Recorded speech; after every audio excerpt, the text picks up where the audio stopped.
Tatakbo kang senador, ang talent mo, dancing.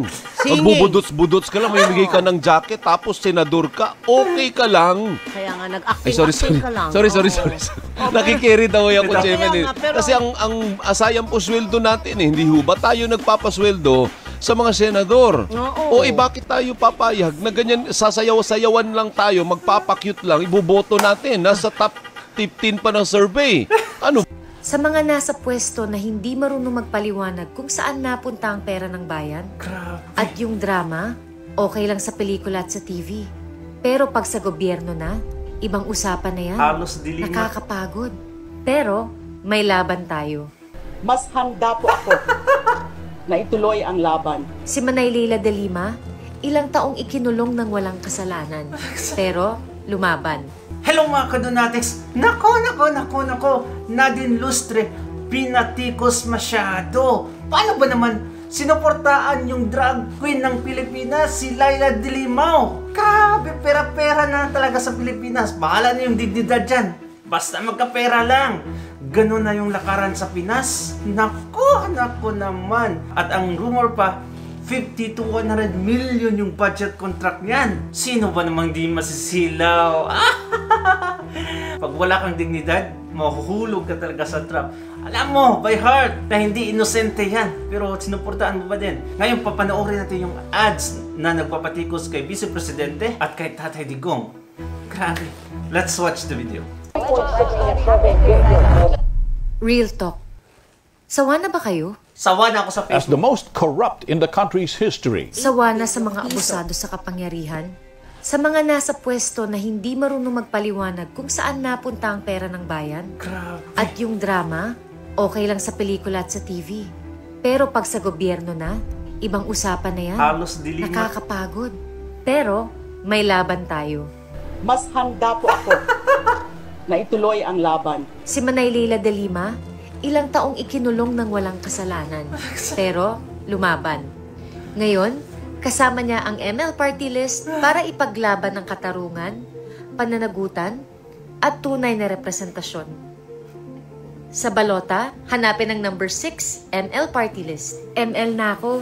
Tara, ML na din kayo. Ay, nako. Nakakasuka talaga ang pagmumukha ni Lustre. Ever since sa mga pelikula niya, hindi ko sinusuportan. Nakikita ko talaga na plastic to eh. Ngayon, lumabas na. Lumabas ng kaplastikan.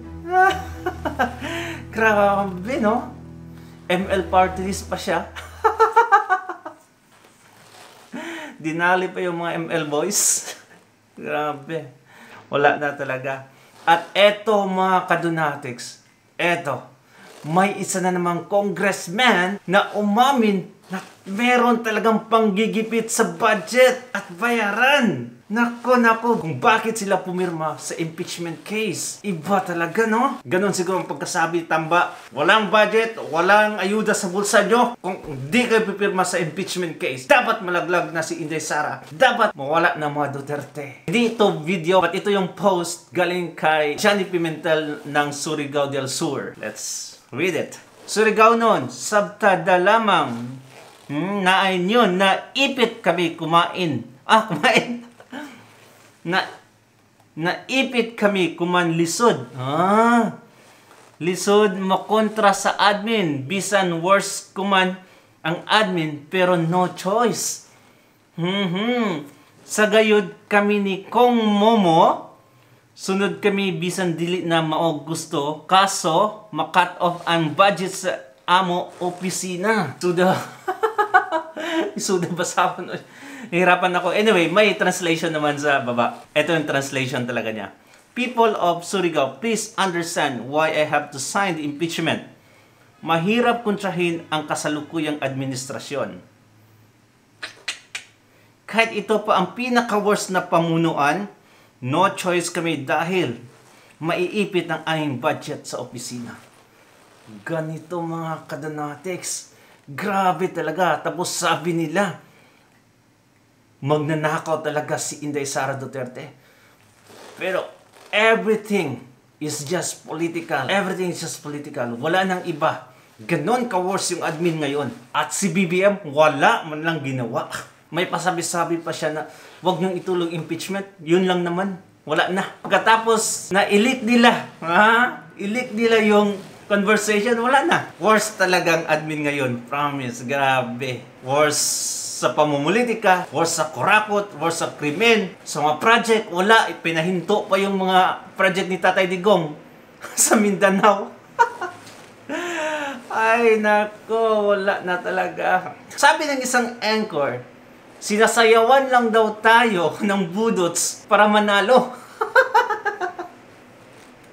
Grabe. Gusto kasi nila na may debate ang mga senador. Dapat compulsory yung debate. Hindi yung, di ako attend, that's fine. Because wala namang law na nagsasabi na pag hindi ka attend, ma-disqualify ka. Wala. So, most of the time, hindi i-attend yung mga senador na wala namang alam. Kundi ang pagsasayaw lang. Kaya ito, yung anchor, sabi niya, panoorin na lang natin. Ibig sabihin, hindi ba sila pwedeng makumpel para malaman natin yung stand nila sa mga importanteng issue ng bayan?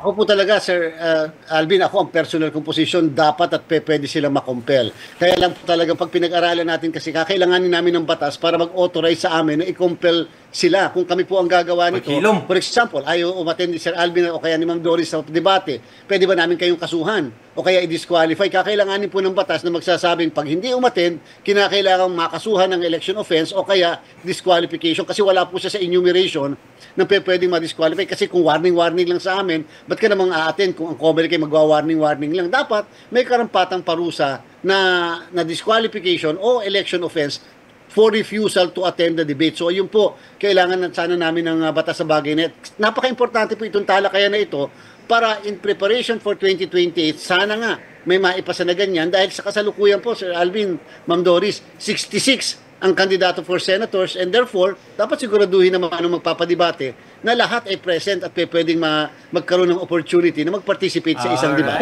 Tatakbo kang senador, ang talent mo, dancing.